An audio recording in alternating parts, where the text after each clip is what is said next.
নির্বাহী পরিচালক জনাব মোহাম্মদ মাহফুজুর রহমান, বেসিসের মহাসচিব ফুরকান বিন কাসেম, ঢাকা বিশ্ববিদ্যালয়ের কম্পিউটার বিজ্ঞান প্রকৌশল বিভাগের অধ্যাপক ডক্টর হাফিজ মোহাম্মদ হাসান বাবু, ডেফিনেট বিশ্ববিদ্যালয়ের কম্পিউটার বিভাগ ও প্রকৌশল বিভাগের ডক্টর সৈয়দ আখতার হোসেন,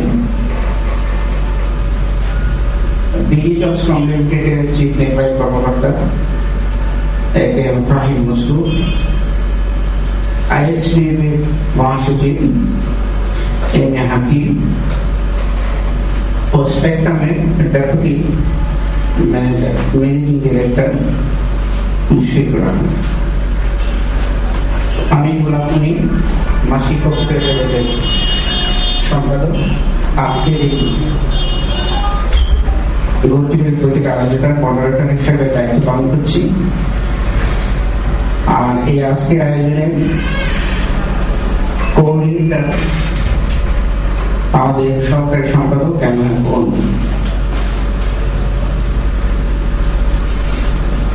আপনাদের অবগতির জন্য শুরুতে জানিয়ে রাখছি আমাদের এই অনুষ্ঠানটি কর্মজগৎ.com সরাসরি ওয়েবকাস্ট করছে।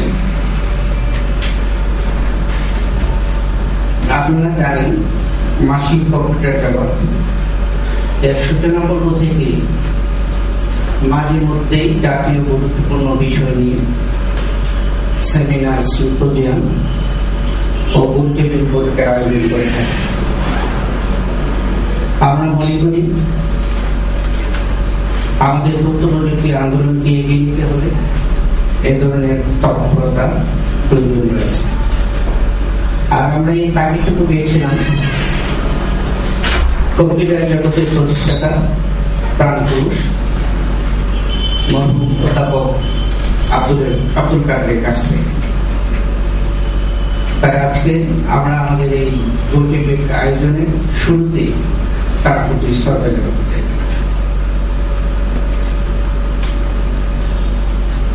আলোচনায় যাওয়ার আগে আমি সম্মানিত আলোচকের প্রতি কৃতজ্ঞতা প্রকাশ করছি, কারণ তারা তাদের মূল্যবান সময়টুকু আজ আমাদের দিচ্ছেন। আমরা জানি আপনারা নিজ নিজ কর্মযোগে প্রত্যেকেই ব্যস্ত সমস্ত মানুষ, তারপরও পবিত্র রমজানে কষ্ট করে আমাদের আলোচনা অনুষ্ঠানে আসাটাকে আপনাদের মহানুভবতা হিসেবে দেখছি। তাই আবারও ধন্যবাদ।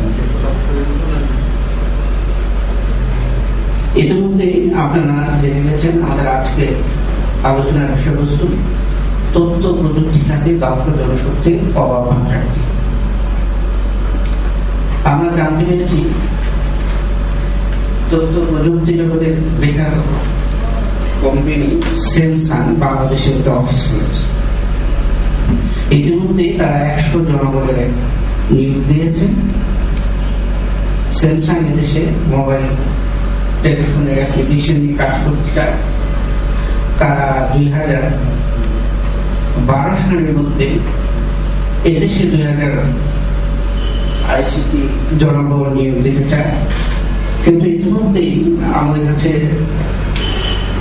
তথ্য এসেছে তারা যে 100 জনবল ইতিমধ্যে নিয়োগ দিয়েছে তা তাদের চাহিদার মতো হয়নি। এদিকে আমরা একটু আন্দাজ করতে পারি যে আমাদের এই দেশে দক্ষ আইটি জনবলের অভাব রয়েছে। এছাড়া আমরা আমাদের বরাবর প্রযুক্তি খাতে উদ্যোক্তাদের কাছ থেকে শুনে আসছি, তারা যখনই কোনো উদ্যোগ দিতে যাচ্ছেন, কোন তথ্য প্রযুক্তি ভিত্তিক কোন শিল্প কারখানা গড়ে তুলতে যাচ্ছেন, তখনই তারা বর্ধনের সমস্যা করছেন দক্ষ জনশক্তি পাওয়ার ক্ষেত্রে। এই নিয়ে আমাদের অতীতে অনেক আলোচনা হয়েছে। একাডেমি এবং শিল্প খাত এই ব্যাপারে তাদের নিজস্ব বক্তব্য তুলে ধরেছে। বিভিন্ন মহল থেকে তাগিদ এসেছে এই দুই খাতের সমন্বয়ের মাধ্যমে একটা সেতু বন্ধন গড়ে তোলার মাধ্যমে এই অভাব কিভাবে মোচন করা যায়। আমরা এ ব্যাপারে নিশ্চিত আমাদের একটি দক্ষ জনশক্তির অভাব রয়েছে। আজকের বাস্তবতা হচ্ছে তথ্য প্রযুক্তিকে এগিয়ে নিতে চাইলে আমরা চাই হার্ডওয়্যার, সফটওয়্যার এবং সেই সাথে মেনওয়্যার। মেনওয়্যার বলতে আমি বোঝাতে চাচ্ছি মেন পাওয়ার।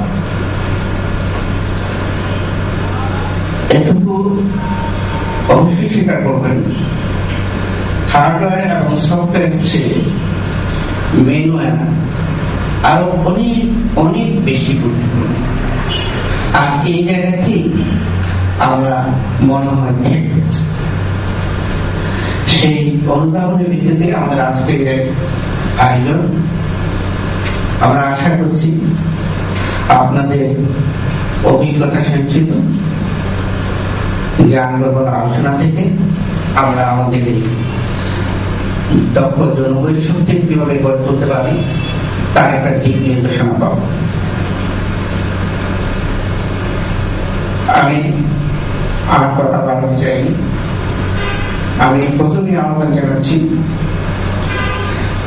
এই বিষয়টা আলোচনা করার জন্য বিশ্ববিদ্যালয়ের কম্পিউটার বিজ্ঞান ও প্রকৌশল বিভাগের অধ্যাপক ডক্টর সৈয়দ আখতার হোসেন।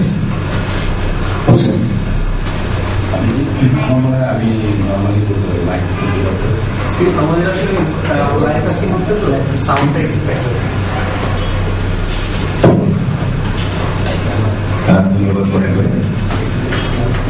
সভায় আমাদের বন্ধুবর্গ যারা আছেন ইন্ডাস্ট্রি, এই শীর্ষক আলোচনায় আমি আসলে কিছু বেসিক স্টাডি করছিলাম। আমি এই বিষয়টা আমাদের বাংলাদেশে আমরা মনে হয় তথ্য প্রযুক্তি বা তথ্য যোগাযোগ প্রযুক্তির সময়কাল থেকে আমরা উপলব্ধি করছি যে আমাদের আসলে দক্ষ জনশক্তির ঘাটতি আছে, এবং এই ঘাটতিটা আমার মনে হয় ক্রমান্বয়ে বাড়ছে। মানে এটাকে যত দিন আসছে তত আমরা ফিল করছি যে হ্যাঁ আমাদের আসলে দক্ষ জনশক্তির ঘাটতি। ইন দ্য মিন টাইম যেটা হচ্ছে যে ইন্ডাস্ট্রিতে এখন নতুন আরেকটা বাজওয়ার্ড আছে, সেটাতে আমরা বলি যে ফ্রিল্যান্স ডেভেলপার। এখন ফ্রিল্যান্স ডেভেলপার তারা তো দক্ষ জনশক্তির আওতায়, এবং তারা তো ফ্রিল্যান্স কাজ করছে, কিন্তু যারা ফ্রিল্যান্স কাজ করছে তারা কি আমাদের বিশেষ খাতে দক্ষ জনশক্তির রূপে আসতে পারে কিনা, বা আসছে না কেন, বা কি বিষয়টা আছে? এটা একটা উল্লেখযোগ্য আমার কাছে মনে হচ্ছে ঘাটতির একটা বড় অংশ হচ্ছে এই ফ্রিল্যান্স ডেভেলপার।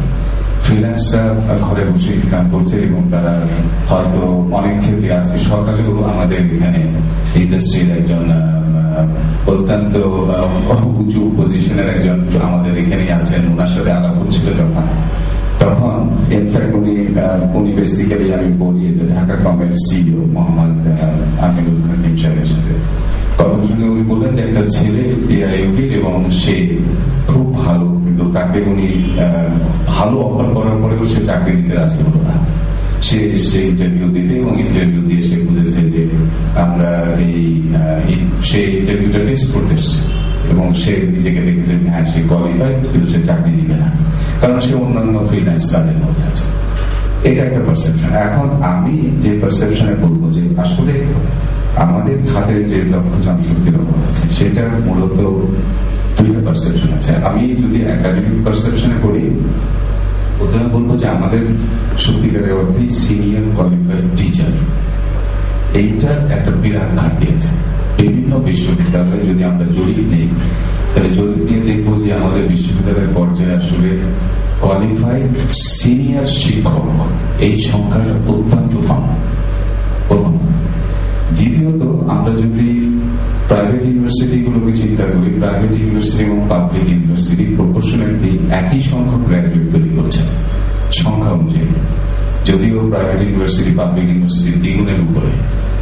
তারপরেও প্রবলেম যেটা হচ্ছে যে আমাদের প্রাইভেট ইউনিভার্সিটিতে অনেক শিক্ষক আছেন যিনারা পাবলিক থেকে আসেন, এবং এনাদেরও কনসেন্ট্রেশন টাইমের অভাব আছে। ওনারা যে শিক্ষাদান পদ্ধতির মধ্যে যে গ্র্যাজুয়েট গুলো বেরোয়, হয়তো যথাযথ শিক্ষা কার্যক্রম পরিচালনা হয় না।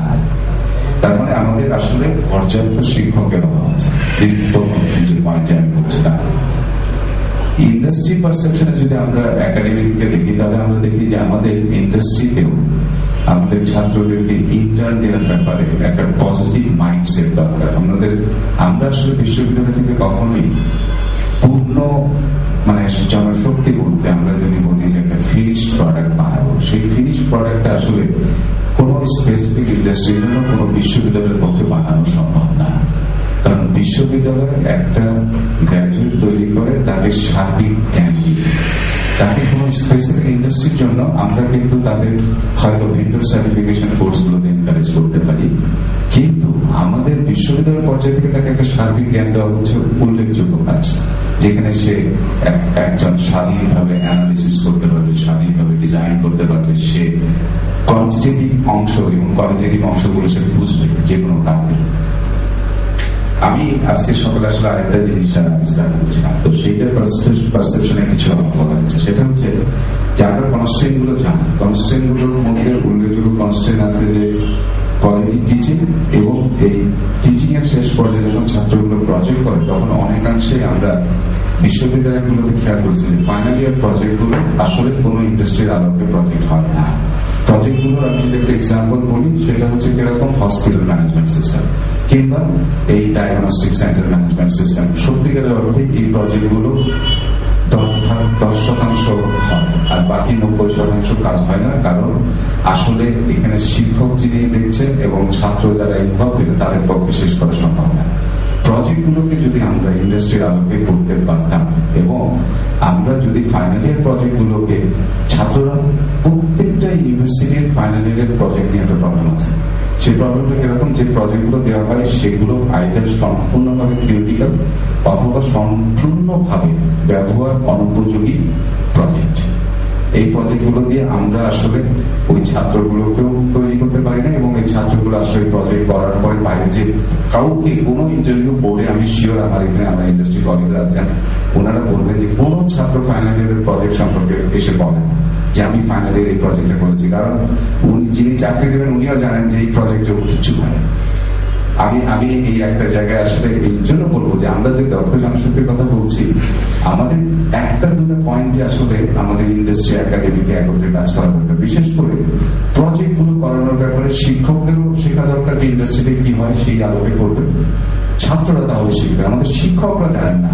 আমি অত্যন্ত দুর্ভাগ্যের সাথে বলতে হচ্ছে যে আমাদের শিক্ষকরা, অধিকাংশ ইউনিভার্সিটির শিক্ষকরা জানেন না যে দেশে আইসিটি বিষয়ক কি কর্মকাণ্ড চলছে, সরকারের কি কি নীতিমালা হয়েছে, সরকার কোন কোন বিষয়ের প্রতি স্ট্রেস দিয়েছে। আমাদের শিক্ষকদের শতকরা 90% শিক্ষককে ট্রেনিং দেওয়া প্রয়োজন। আমি একজন শিক্ষক হিসেবে বলতে পারি যে আমাদের শিক্ষকদের পর্যাপ্ত